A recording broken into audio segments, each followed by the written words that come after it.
Well, I guess I just have a different view of what military style is about, because what I believe is military is about teamwork. You think I was infantry, so you take a squad that has a squad leader that's going to take a group, they build confidence, they build in each other, they build trust, they build relationships, they look out for one another. And it builds from that. And so I was a platoon leader, I was a company commander, and so it's not about do this or you're going to be in trouble. It's more about here's a problem we got, here's a plan, and you developed a plan. And as you move higher in the organization, it's not my plan, it's a plan that we come up with together. And then we become very precise in how we implement it. And so I don't think that's really different, and that's what we've done in education as well.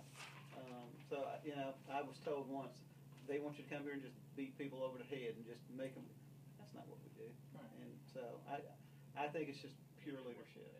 Well, what I've said is I believe that I need to do an assessment of what's there and what's not. Well, one of the items was race to the top. We were a race to the top system, and so was Bibb. Mm-hmm. And so I believe that one key for improving is growing from evaluation. Evaluation shouldn't be an I got you system. It should be a process of let me figure out what I can do to help you get better. And so teacher keys, which is part of what Race to the Top helped put in place, as well as leader keys, is important. And you have to implement it with fidelity. And so the number of requirements to go in and observe people is important, so that you can give them the feedback that they need. And so I think that's something that I know. That's something I want to see how well it's being implemented. I want to look at that. The idea of how you turn around your lowest achieving schools. There were several models that Race to the Top put in place. We used the transformation model here. There was also a couple of SIG schools, at least one SIG school in Bibb. And I want to see how that was implemented. I'm interested in the fidelity of that implementation. What results do they have now? How did they grow? What were they able to continue after the grant ran out? And so I want to see if that's going to be something that we can continue to grow on as well. There was a new student longitudinal data system that was put in place across the state from Race to the Top. We implemented it here. We were one of the pilot districts, but Bibb has that as well. So I'm interested in how now the research department at Bibb is using that and trying to pull together different data sets so that teachers have more information quicker. And so when I look at those Race to the Top things, those are some keys. Well, so here's what happens. A lot of students come to school, and they have different backgrounds, and there's one set of criteria that's usually put in place, and that may be middle-class values. And I learned this from Ruby Payne. People look at things differently.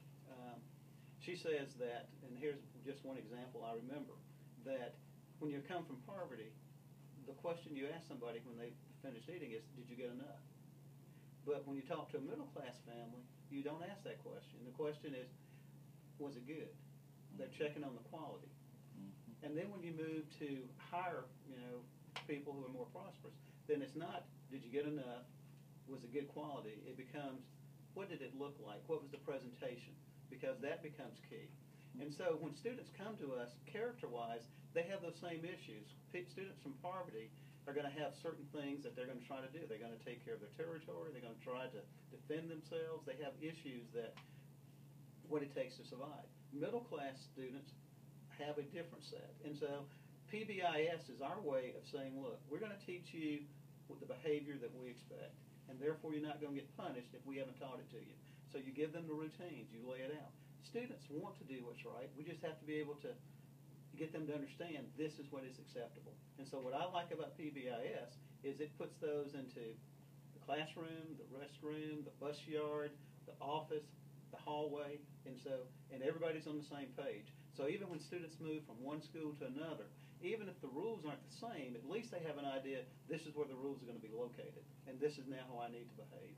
And so I think PBIS is a great way of trying to change that internal value system intrinsically so that we're able to help students better cope with this thing that we call school. We actually did a presentation, it's called Winter Gale, but Georgia Association of Educational Leaders, and we presented PBIS and our story. But in 2008, the year before we implemented, it was almost 13,000 office referrals that year. Last year, for 2014, that number was less than 6,000. And so 4 years, about half. Correct. And and it comes in spurts. It's not that it was just a constant decline. We got a nice decline the first year, then it kind of leveled off, and then we got another decline, and so you have to bring new people on board, continue to teach it, but as students go through the process and as you're able to roll it out, you end up getting less. And teachers have to buy into it too. I mean, we have some of the arguments that you just don't want office referrals, you just don't want us to have to, and we had to deal with that. Something you didn't know, I was assistant superintendent, and I got a phone call one day from the Atlanta Journal, and they were checking on discipline, and they said, you have one of the highest numbers of office referrals of students suspended in the state, and we just think that people are hiding that. So why are you telling the truth and other people aren't? Well, you know, I think everybody's telling the truth, but that fact that we were one of the highest in the state was not something I was proud of, and so I had to deal with that. And then later, I was a superintendent, and I was at a student tribunal, and this parent called me to the stand. I was just in there to observe because that was my first year, and she said, "Do you know my son?" And I said, "Yes, ma'am, I do." "How do you know him?" "I used to be the principal, and so I saw him when he was first starting out." "Okay, and did he get in trouble?" "Yes, ma'am, he did." "Do you think he should be here for this offense?" "Yes, ma'am, I do." "What do you think you should do to help him?" "Well, ma'am, we have teachers, we have counselors, and that's what besides suspending him and telling him those counselors are available, what else are you going to do?" And I didn't have an answer. PBIS became the answer. PBIS became the way we said we're going to positively, proactively intervene and help students. And so I believe in it. And so when we implemented it here, we started with high schools and middle schools, and then the next year we went to elementary schools. And so that rollout worked because elementary schools will do a lot. I mean, they are just the kind of people who will adopt and implement. Middle school and high school is a little bit harder, yeah. And so they need a little bit more time. But they really bought into it. And right now we are one of the better PBIS school systems in the state. Right. Well, what we decided was we were going to focus on becoming aligned, you know, and it kind of goes counter to what's happening now. But our thought was we need to be a team working towards the same goal. And so we put in place a strategic plan that had a one-page summary of it, if you will, that we call our strategy map.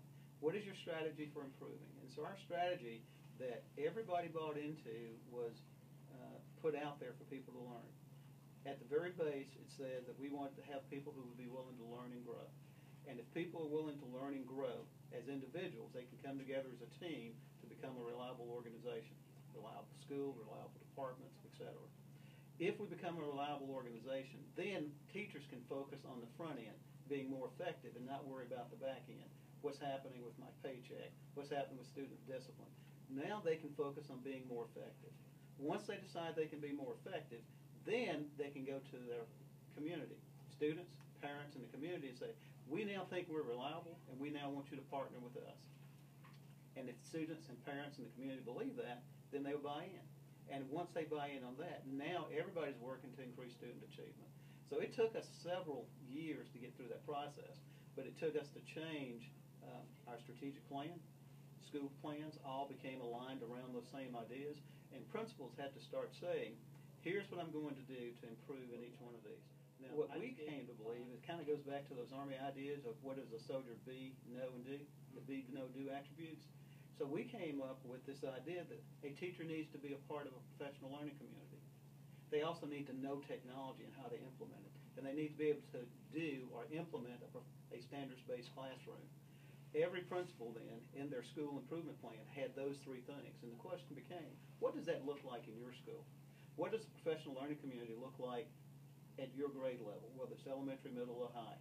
When we say no technology, what technology are we talking about, and how are we implementing it? What measures are you looking at? And when we say do a standards-based classroom, does it look the same for everybody? And how do we inspect that and go back and look at it? Once you come up with those, then you break it down a little bit more. So we're talking about being effective, being a professional learning community. How do you know your students are reading on grade level? What are you doing when they don't? So you have the big subject of being an effective teacher. Now you want to be a professional learning community, and when kids are having issues, you now break it down. Can they read?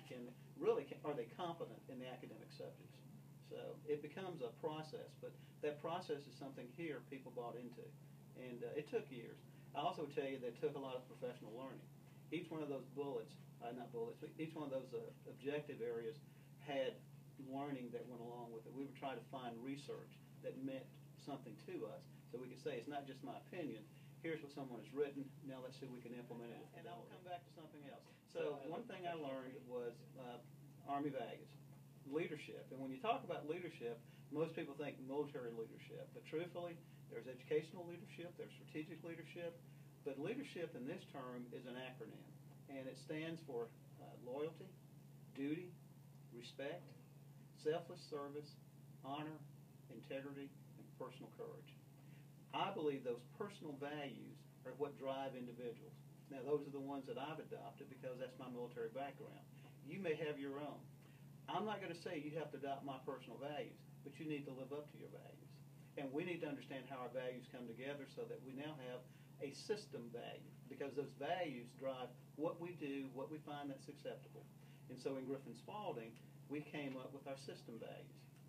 Our system values, and our board adopted these, approved them, and so we go out and we talk about it, is Colonel Doc. It's an acronym, just like leadership. And so we believe that if we're going to be effective and we're going to have the culture we want, teachers, schools, faculty, the organization needs to practice and understand competency, open communication, loyalty, defined autonomy, and respect. That's what we look for. So when I am meeting with individuals, when we're interviewing people, we look for those values to see if that's in their background. We look at schools to see if that's what they're implementing. We see if they're trying to live up to those values. I think values and culture drive everything we do. But let's talk about values and culture then. Yeah. So when I told you that we had that strategic goal of learning and growth, 3 different objectives there. One was recruit and retain the right people. Learn the Griffin Spalding values and culture. And the other one was growth from evaluations. We've talked about growth from evaluations, and we talked a little bit about recruit and retain the right people. Learn the GSCS values and culture was something that was hard for us to work on, and you can't work on them all at the same time. Colonel Doc was easy for them to learn, and we talked about it. But I had a principal come to me and say, what do you mean when you say culture? I mean, and what do I do with it? How do I change it? And so I share with you that we did the same thing. We went and did research and then studied it from a professional learning as a professional learning community. So we found a book, and the book was Change the Culture, Change the Game, Change the Culture. And we implemented that. And the book has a simple premise to it. It was change the culture, change the game. I'm sorry. It had a simple premise to it. And what it said was that you need to be able to see what people do. And if you change what they do, then you'll be able to change the way they think about it. So if you and I have an interaction, and I want you to change it, and I say, no, you can't do that, and I finally get you to change it, you finally eventually learn, this is what I now need to do. That will then change your thoughts. That will then change the results that you get. That will then change the outcome. That changed outcome then gives you a different culture. So you have to look at, here's the culture I have, here's the culture I want to get. This is the way people think. This is how I need to get them to think. This is what they currently do. This is what I got to get them to change to do. And so that whole idea, change the way they play the game, change the way they think, will change the results. And collectively, it changes the culture.